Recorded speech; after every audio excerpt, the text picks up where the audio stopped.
unless ngoli munanchuka chuka.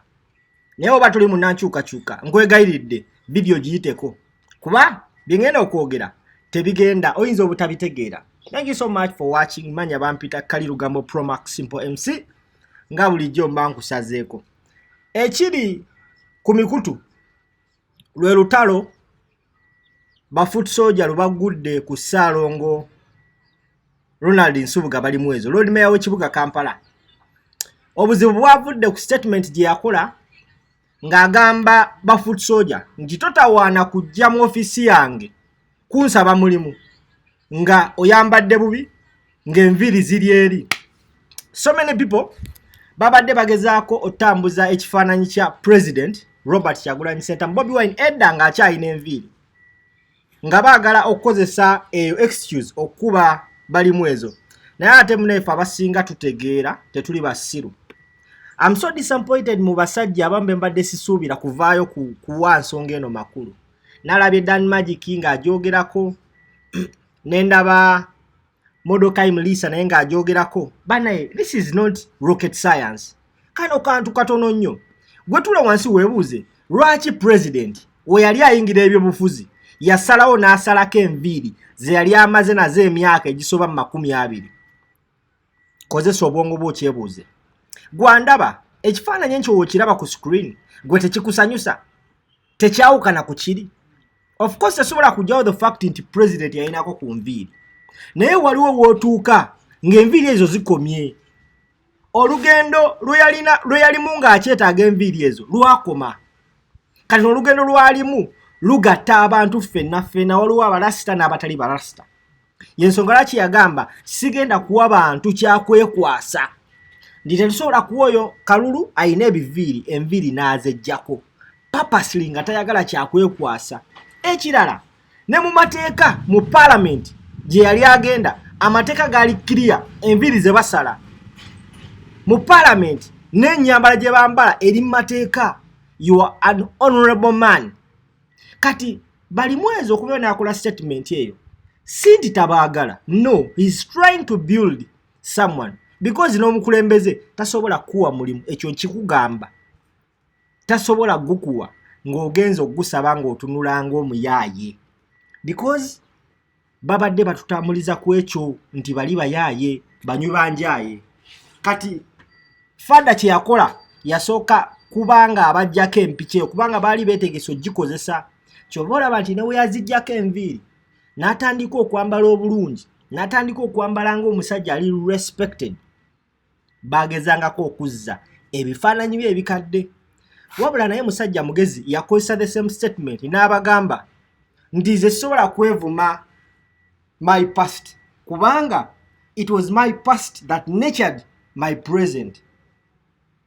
Ensobi era naye asiiba ayogera statement nti mwenna mbadde njagala munkoppeko ebirungi ebibi kunze mubireke.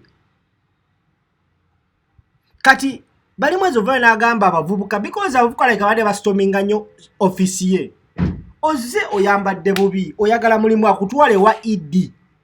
Of course togenda kubeera presentable.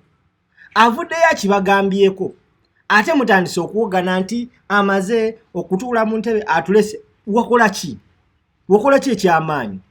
Ate mulekerawo okwewa ka self importance. Abavuka mulina bu self importance we mwewa ndi yefu abakuteeka mu ntebe. So what? So omuntu oba amuteeka mu ntebe oba oyagala akola ebitali mu mateeka. Mbadde manyi tuli mu kulwanyisa mateeka, tuli mu kulwanyisa eggwanga eririmu amateeka amalungi.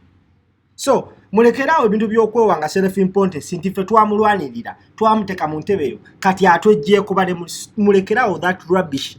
Mulekerawo kutusiruwalirako ba foot soldier. We baba bagambye yambala bulungi labika bulungi oyokojja osaba omulimu. It is not rocket science. Genda okole ekyo katono nnyo, genda okole ekyo because n'omukulembeze waffe yakiraba nga alina okukikola. Nziramu okugamba gwandaba ekyo ekifaananyi kikulabikira bulungi nnyo omukulembeze ku posta golooza twandifunye ekifaananyi ki singa omukulembeze yagamba kangende n'amalaasi gange ku posta y'owa President. So mulekerawo bana tusiruwalirako, mulekerawo kwefuula nti muli ba kitalo nnyo.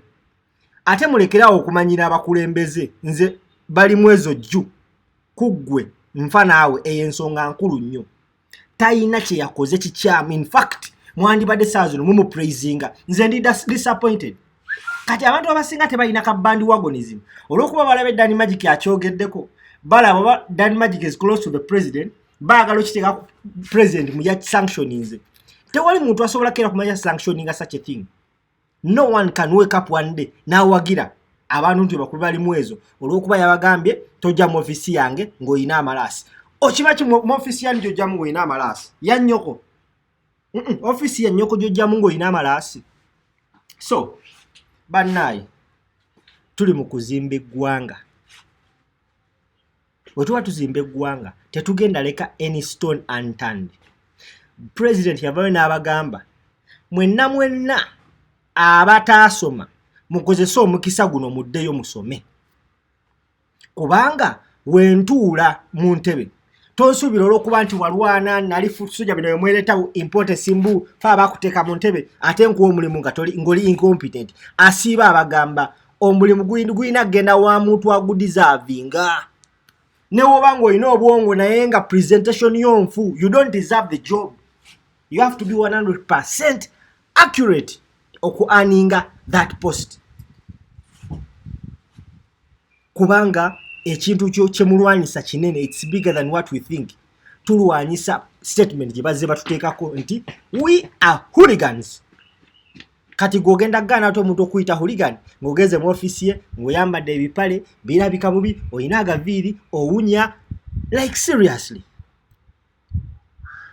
Someone needed to come out and tell you mwe foot soldier mulekerawo siruwalira ku bantu erine gwanga sirya nnyoko gwe foot soldier nti tebagenda kugambako bayina okugambako amazima galina okubanga gabeerawo era nze bali mwezo nsubuga jju emirundi gyonna jju mubadde mulina akantu ko muteeka bufiyafiya obw'ekisirusiru mu bakulembeze nti oyo twamuteekayo kati atandise okutweragirako maama genda omugjeyo gye mwamuteeka wa nnyoko genda omugjeyo bagambye amazima togendagenda mu ofiisi eri honorable ofiisi eyo si yabalimu ezo si ya NUP ofiisi ya ggwanga tewali muntu investors agenda kujja mu ofiisi nga bakwadde ofiisi eya economic planning eya KCC ajja kusanga mwena owunya enjaga like seriously kati ate babagambyeko mulowooza muli bakitalo nnyo nze nkugambye kozesa obwongo bwo ojjukiremu president we yakera ku makya n'afuna ekirowoozo okwesimbawo yayina dreads ze yali akumidde emyaka 20 naye yakimanya nti wano waagenda waawukana kubiri yayina okuzisalako tewali muntu wagenda kuwa yes tukikiriza enviri tezirina buzibu but of course waliwo ezirina okukoma okategedde kati kwera wena awulira nga benjogedde bikunyizizza jangu mpola nze tonja samira okategedde amazima tugenda gabagamba oba gabakayirira mwabamanyi ate kuliko atulisa ku mmwe tumbeni mubere bulungi basebo ne banyabo gwakategedde givuge gwakata atakategedde osaago ojja kategeera bali mwezo jju mubere bulungi.